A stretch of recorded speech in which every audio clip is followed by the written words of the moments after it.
I thought I'd jump on. Of course, I am doing this completely like unprepared. What the hell is that? All these weird ones. I didn't know you could do all this stuff. That's kind of cool. All right, we'll stick with that one then. Okay.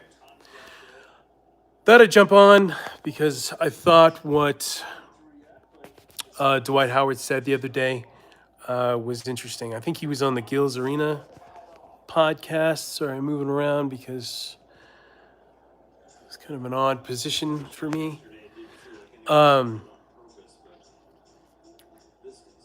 He was on the Gills Arena podcast, and he said that he thinks, he said this a couple times, I believe, where he said, because this might have been a few weeks ago and then carried over. I don't know, because at this point it's just podcast after podcast, and things just kind of, jumping on each other, and it's hard to see or know what's going on. And with time in terms of time frames and stuff like that. But he said that the 2020 championship team with the Lakers should never have been broken up. And I could not agree more. There's a lot of times where I don't agree with Dwight. We had a dust up a long time ago when he first came to the Lakers. I interviewed Kareem, and I posted a quote about Kareem saying that Dwight didn't want to work, basically criticizing his work ethic. And the way Kareem said it was very kind of to the point and like just, yeah, he didn't want to work, so I didn't work with him. And then Dwight went after me in the comments and on Instagram. We had this battle for like a week straight. And I even asked him, hey, look, you know what, let's do an interview and you can clear the air. Because he's like, why are you telling people this? It's like, because that's what Kareem told me. Exactly, verbatim. That's what he said. What do you want me to do? Why are you killing the messenger and not, go criticize Kareem or talk to Kareem? But he never did, of course. And then I asked him if he wanted to do an interview, and he shot that down by basically just not even answering the question. And then that was it. So I had kind of like a weird, contentious relationship with him from then on out. I don't think Dwight's a bad guy. I think he's a bit of a goofball. Doesn't take things too seriously, and, might have had I don't know. A great basketball player, but I think he lacked in the kind of seriousness you needed to be a very successful in the NBA. So, like, if you're comparing him to like Kobe or Shaq or LeBron, it's just different. They're just not on the same page. But anyway, I did totally agree with this comment. The 2020 team should not have been broken up, and apparently he went after Pelinka about it, saying that it was Pelinka's fault that it got broken up. And obviously, yeah, I mean, the GM is the one that pulls the strings, brings in players, cuts players, trades through players, whatever. It didn't make any sense why the hell they were making the moves they made. I mean, these are good guys that they were bringing in, but, like, don't fix something that's not broken. That's what I came to the conclusion of. Like, if it's not broken, what are you doing? It's like you were grandstanding. It's like all the attention was on you, so you had to do something. And so we did it, and then you saw the results. It's like they have never been able to get back to that.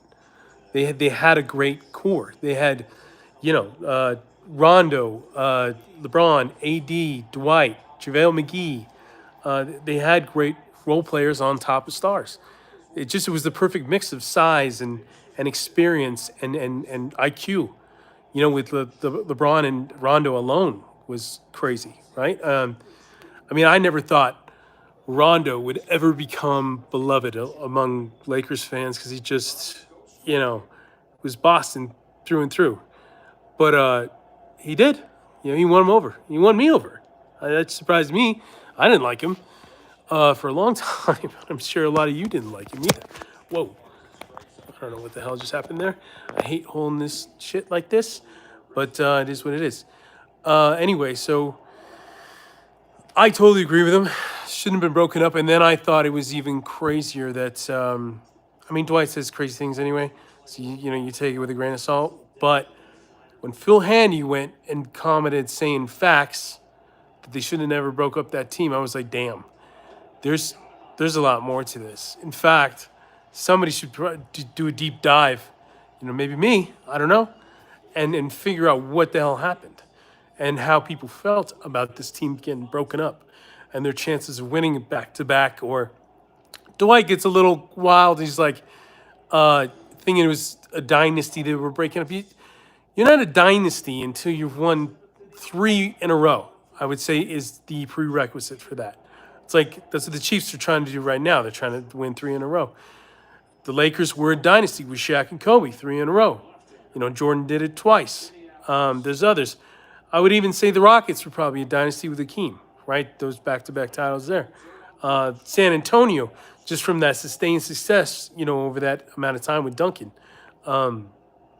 There's quite a Boston. I mean, Boston's got plenty of examples, going way, way back. So dynasty's a stretch, Dwight. I mean, you won in the bubble after playing like 50 games. That's not a dynasty. They broke up the potential to be back-to-back champions.